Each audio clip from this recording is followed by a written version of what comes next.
Time to eat my cold pizza while we watch this. I've never watched or read Domestic Girlfriend, but chat said this is good. Who said that? Who the said that? Video is sponsored by Bookwalker. Bookwalker. Oh. 俺はたった今童貞を捨てた This song is from Domestic Girl.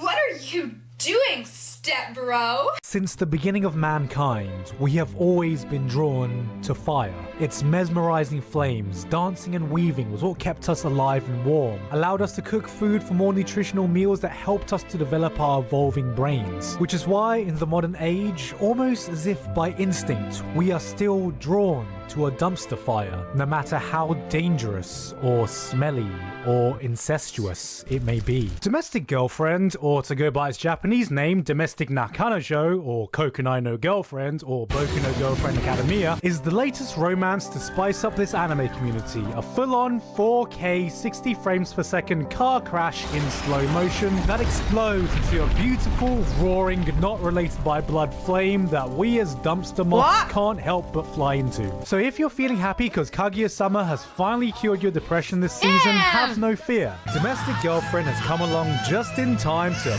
bring it back again. See, this show isn't just any romance anime. This is the next level of romance anime. You know how in most anime romances it takes 10 decades of characters standing around wondering if they should confess? And then when we finally get some hot, steamy hand-holding action, they get cock-blocked once again by everyone's favorite third wheel, Fireworks Kun. Yeah, that's right, I'm calling you out. Do you know how many fucking confessions you've ruined? Well, luckily, Domestic Girlfriend is so much more realistic because it starts with a dude having just smashed a bird.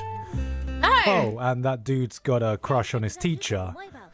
Oh, and his dad's getting remarried. Oh, and his new stepsisters are going to be his teacher and the girl he lost his virginity to. Oh! Oh, and they're going to be living in the same house and starting a step-sibling love triangle. Oh! Spicy.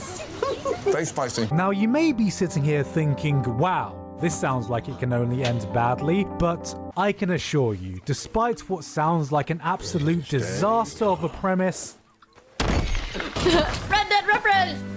it only goes downhill from here. See, when talking about Domestic Girlfriends, we have to describe things in terms of spice level, because literally every episode, something happens that will give you the uncontrollable urge to go, "Ooh, that's a spicy boy!" Step-sibling crushes, teacher-student relationships, affairs with married men, love pentagrams, love rivals. What's next? Find out on the next episode of Two Girls, One Brother.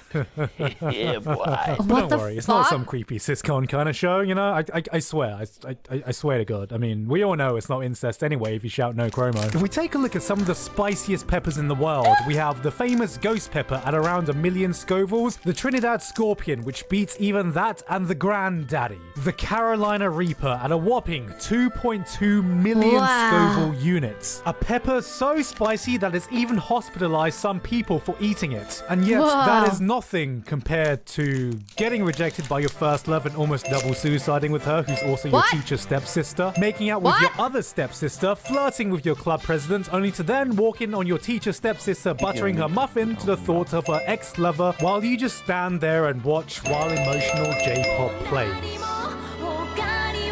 In the span of a single episode, it was... You're joking. It was a single fucking episode!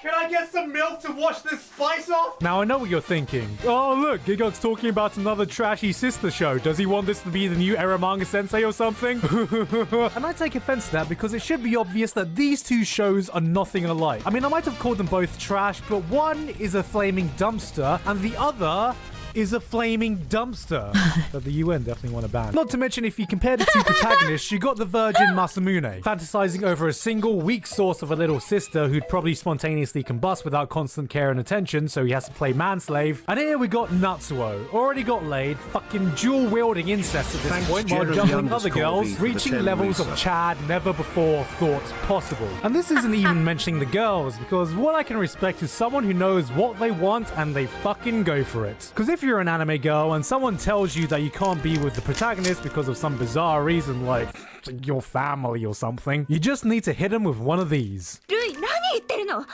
私たちと夏男くんは家族なんだよ。そういう関係になっていいと思ってるの？ I've been waiting for this. おい。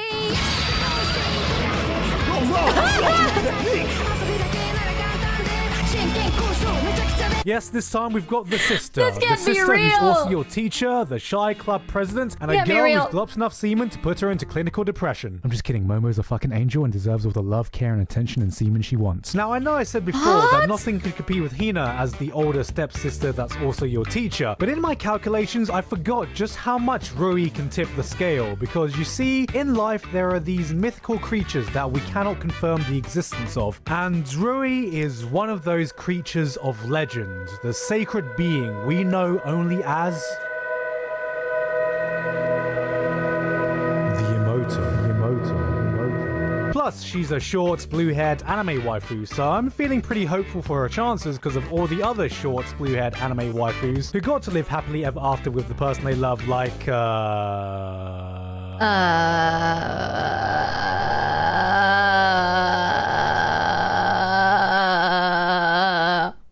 So yeah, I'm feeling quite hopeful. And the thing about this show is that no matter how much destruction and disaster was happening on screen, I couldn't peel my eyes away from it. And you gotta admit, you're morbidly curious too, aren't you? Watching No. Domestic Girlfriend is like Actually, building a death coaster in Roller Coaster Tycoon, then letting people on the ride to see what happens next. You know the roller coaster is gonna fly off into a crowd of people causing massive destruction because that's the way you built it. You know it's gonna happen, but you watch anyway because secretly you're a bit sadistic and you want to see how big that crash can get. And see, I feel like there's a secret to the spicy formula that is Domestic Girlfriend, and that's hentai.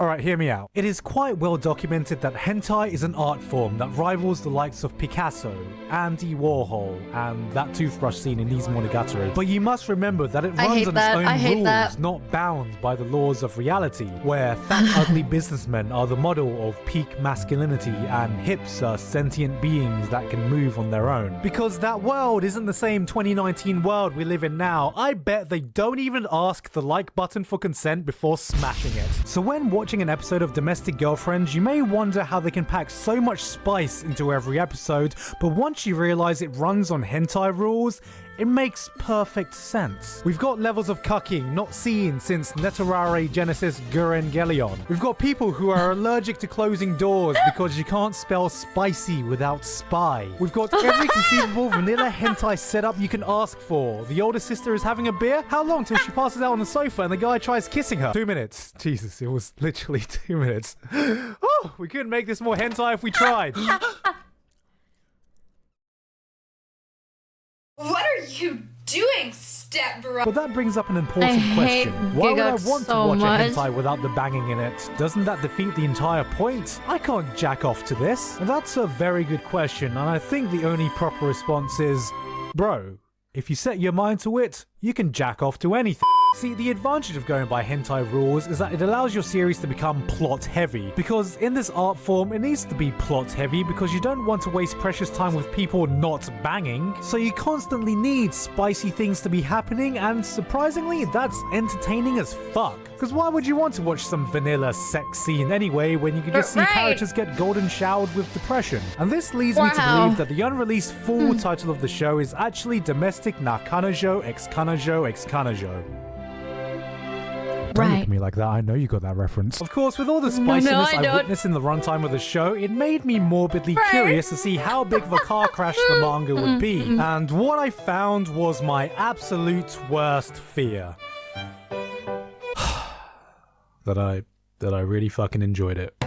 Alright, just let me explain. While the start of the series is a spicy mess, as it moves on, adequate time is given to really flesh out the characters and make them relatable. Even some characters who I wasn't a fan of initially won me over, and before you know it, you're invested. Despite all the semen demons vying for a taste of Natsuo's seed, no one ever acts in a way that's completely inconsiderate or douchey. Everyone's just been put in a fucked up situation and they're trying their best to handle these messy feelings that they know they probably shouldn't have. For example, for the full-on school days disaster route this could go, Natsuo never goes out of his way just to get his dick wet every time a girl opens her gate of Babylon for him. He genuinely cares about everyone around him and acts in a way that tries to make everyone happy. So it's hard to hate him because despite how fucking stupid and naive his actions can be, you want everyone to be happy too, but you also know that because of the way things are set up, that's impossible. Someone or everyone is gonna end up with their heart broken, so it's less of a case of "Why the hell are you doing this, you stupid idiot?" and more of "God damn it! I knew this was gonna happen, but it doesn't hurt any less." Combine this with the same spicy plot progression that will continue to make you shout "Woo! Woo!" every few chapters, and you have yourself a really compelling read. Things continually happen, even if you know it's all just melodramatic junk food shit, but you're invested enough in the characters to keep you turning the next page. Unlike your normal harem romance where you have 200 chapters of will they, won't they, no they will, no they won't, okay, can something just happen, can please something happen, please just something happen, and then just as you're about to give up all hope, they finally confess and maybe kiss, and then the show just ends. Nothing in Domestic Girlfriend is ever static. Time actually progresses at a reasonable pace and you see characters going through different stages of their lives. Without spoiling anything that happens, the plot eventually moves past everyone being in high school. You get to see how characters tackle relationships when they have things like job aspirations, college, and responsibilities to worry about. Characters face repercussions for the actions they take and they learn and change from it. Action never comes without consequence, and oh boy, is there a lot of fucking action. So even though when reading a normal anime romance, your emotional state may go something like this. Are they gonna get together? No. Okay. No. True. Okay. I'm happy. Domestic Girlfriend is more like. To me, Domestic Girlfriend is the perfect melodrama, blending human characters who develop over the course of the story with some of the most ridiculous plot progression that is undeniably melodrama trash, but you want to know what happens next because you're invested in the characters. Which leads me to believe this may actually be a good manga with trashy moments in it. Or a trashy manga with good moments, and I haven't quite figured out which way around it is yet. While I initially read ahead just to see how trashy it became, I ended up marathoning the entire series in 2 days, so even though I came in with the complete intention of memeing the fuck out of everything, it's become my newest obsession that I can't recommend enough. So if you want a really addicting drama to read, go pick this up, and if you need any more reason, unlike the anime, the manga has got fucking titties! Hey, also, you didn't hear this from me, but there are these things called 0.5 chapters, which aren't necessarily there to move the plot along, but I think they're worth reading anyway, because you might find something that'll take the manga to what we'll call peak spice. Holy seizure ending. Oh, fuck, now I kind of want to read it.